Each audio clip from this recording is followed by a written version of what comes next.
សួស្តីបងប្អូនទាំងអស់គ្នាវិលមកជួបជាមួយនឹងខ្ញុំបាទ Mr. តារាជំនាញអត់កញ្ចក់រថយន្តផងដែរបាទថ្ងៃនេះគឺយើងមកធ្វើការអត់កញ្ចក់រថយន្ត Highlander មួយដែលគាត់បែកកញ្ចុំហើយដើរលក្ខណៈខ្ទង់3ចង្អាមបាទនេះយើងមើលពីខាងក្នុងទៅយើងឃើញស្នាមប្រហែលជាបវាស់ទៅប្រហែលជាមួយចង្អាមជាងបាទជាមួយខ្ញុំវាស់ឲ្យមើលគឺមួយចង្អាមកន្លះបាទមួយចង្អាមកន្លះគឺយើងធ្វើទៅវាបានស្អាតច្រើនបើសិនជាក្នុងករណីសាច់កញ្ចក់គាត់អត់ចូលទឹកចូលដីអញ្ចឹងគឺយើងអាចធ្វើឲ្យវា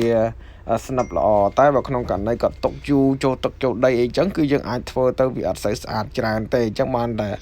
ជម្រាបជូនទៅដល់ពុកម៉ែបងប្អូនពូមីងមីក៏ដូចជាបងប្រុសបងស្រីដែលបែកកញ្ចក់រថយន្តអាចធ្វើការអត់ឲ្យលឿនមានន័យថាបើសិនជាបែកថ្ងៃហ្នឹងឬក៏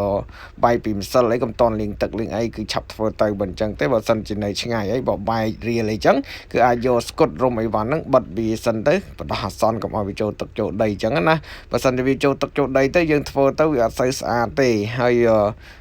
វាអាចនឹងធ្វើទៅមានស្នាមដីស្នាមទឹកវាបាត់គុណភាពសាច់កញ្ចក់ណាបើសិនជាយើងឆាប់ធ្វើវាអាគុណភាពសាច់កញ្ចក់ហ្នឹងវាស្និបល្អហើយមើលទៅចាំងអាចចាំងភ្លឺខ្មៅបែកស្លាយហ្នឹងធ្វើទៅដឹងតែស្អាតហ្មងកញ្ចក់វាស៊ីនអញ្ចឹងណាបាទនេះគឺជាសកម្មភាពដែលខ្ញុំកំពុងតែធ្វើការអត់កញ្ចក់រថយន្ត Highlander បាទឥឡូវយើងចាប់ផ្ដើមមើលពីលទ្ធផលហើយយើងបកនៅ sticker បន្ទាប់ពីយើងធ្វើការអត់កម្ដៅហើយយើងបក sticker ចេញមកបាទបក sticker មកគឺយើងឃើញថាស្នាមនៃការអត់កញ្ចក់ហ្នឹងគឺវាបាននៅតែស្អាតនេះស្អាតបើយើងមើលពីខាងក្នុងទៅលែងចាប់អារម្មណ៍ឃើញដូចមុនទេមិនយើងមើលទៅឃើញចាំងភ្លឺតែម្ដងឥឡូវយើងមើលទៅលែងឃើញដូចមុនហើយបាទអរគុណសម្រាប់ការតាមដានទស្សនានៅវីដេអូនេះបាទអរគុណច្រើន